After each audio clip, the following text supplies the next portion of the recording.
ঈদের দিন সকালে এরকম ঝরঝরে জর্দা সেমাই যদি রান্না করা হয়, এই সেমাই খেয়ে সবার মন ভালো হয়ে যাবে। ইচ্ছালামি তো চাইবেই না, বরং আপনার প্রশংসাই করবে। এতটাই টেস্টি এই ঝরঝরে জর্দা সেমাই। আসসালামু আলাইকুম everyone, welcome back to my channel.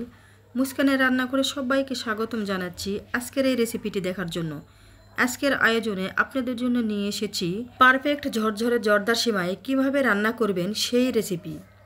এই রেসিপিটি ঝটপট তৈরি করা যায় আর খেতেও কিন্তু ভীষণ মজাদার হয়ে থাকে।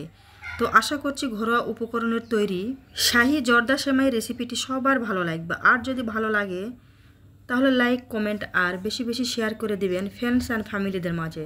তো প্রথমে এখানে আমি 200 গ্রামের সেমাইয়ের প্যাকেট নিয়েছি। তো এই সেমাইগুলো এখন আমি মাঝখানে ভেঙে ভেঙে দিব, অর্থাৎ 1 থেকে 1.5 ইঞ্চি লম্বা করে করে ভেঙে নিব। সেমাইগুলো কিন্তু একদম বেশি ছোট ছোট করে ভেঙে নিব না, 1 থেকে 1.5 ইঞ্চি লম্বা করে সেমাইগুলো ভেঙে নিব। একটি পাত্রে ঢেলে দেখিয়ে দিচ্ছি, দেখুন কতটা লম্বা করে সেমাইগুলো আমি ভেঙে নিয়েছি। এভাবে সেমাইগুলো কিন্তু ভেঙে নিতে হবে। আর এই সেমাইগুলো যখন রান্না করবেন দেখবেন একদম পারফেক্ট ঝরঝরে হয়ে যাবে। বেশি ছোট ছোট করে ভেঙে নিলে কিন্তু সেমাইগুলো একদম ঝরঝরে হবে না। তো এখানে আমি শাহি জর্দা সেমাই রান্নার জন্য প্রথমে আমি দিয়ে দিলাম ঘি পরিমাণ মতো।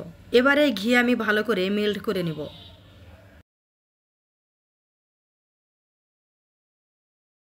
আমি এই জর্দা সেমাইটা শুধু ঘিয়েই রান্না করে নেব, যেহেতু শাহি জর্দা সেমাই তাই আমি ঘি দিয়েই সেমাইটি রান্না করে নেব।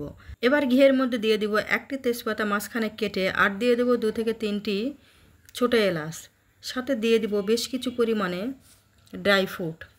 এখানে আমি দিয়ে দিয়েছি পরিমাণ মতো কিশমিশ, কাজু বাদাম আর দিয়ে দিয়েছি চীনা বাদাম।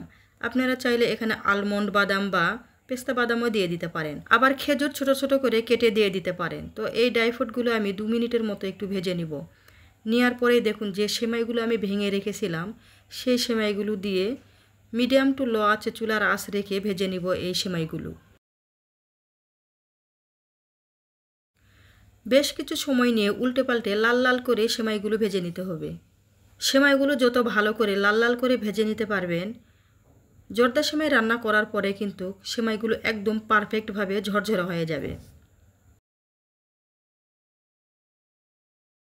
কাছে বা দূরে, দেশ বা দেশের বাইরে যে যেখান থেকে আজকের এই ভিডিওটি দেখছেন, অথচ একটা লাইক দিতে ভুলে গেছেন, প্লিজ একটা লাইক দিয়ে দিবেন। আর রেসিপিটি ভালো লাগলে বেশি বেশি ফ্রেন্ডস অ্যান্ড ফ্যামিলিদের মাঝে শেয়ার করে দিবেন।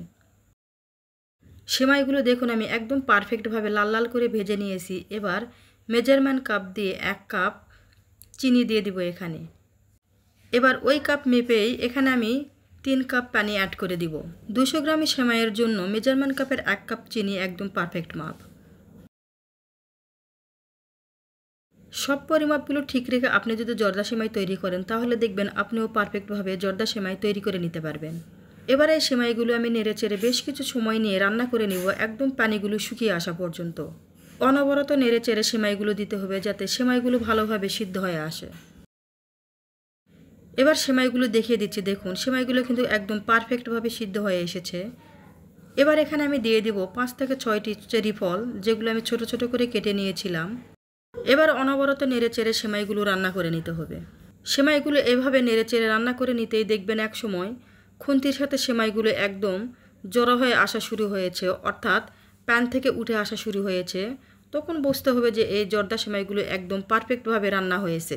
এবার এই সেমাইগুলো আমি একদমই পুরোপুরি ঠান্ডা করে নিব। তারপরেই দেখুন এই সেমাইগুলো কতটা ঝরঝরে হয়েছে। সেমাইগুলো যখন এভাবে পারফেক্টভাবে ঠান্ডা হয়ে যাবে তখন এভাবে কাঁটা চামচের সাহায্যে আলগা আলগা করে দিলেই দেখবেন সেমাইগুলো একদমই ঝরঝরে হয়েছে। যারা এভাবে কোনোদিনই জর্দা সেমাই রান্না করে খায়নি তারা ট্রাই করে দেখতে পারেন। এই সেমাই রান্না করার পরে 1 সপ্তাহ পর্যন্ত বাইরে রেখে খেতে পারবেন। যারা ঈদের দিন সকালে সেমাইয়ের আইটেমটা বেশি রাখে তারা ঈদের একদিন আগে এই সেমাইটি রান্না করে ঈদের দিন সকালে পরিবেশন করতে পারেন। ঈদের দিন সকালে যারা এই সেমাইটি একবার খাবে ঈদ সেলামি নেওয়ার কথা তারা একদমই ভুলে যাবে।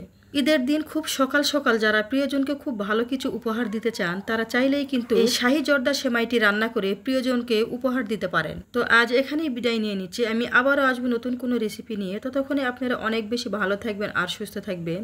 আসসালামু আলাইকুম, আল্লাহ হাফেজ।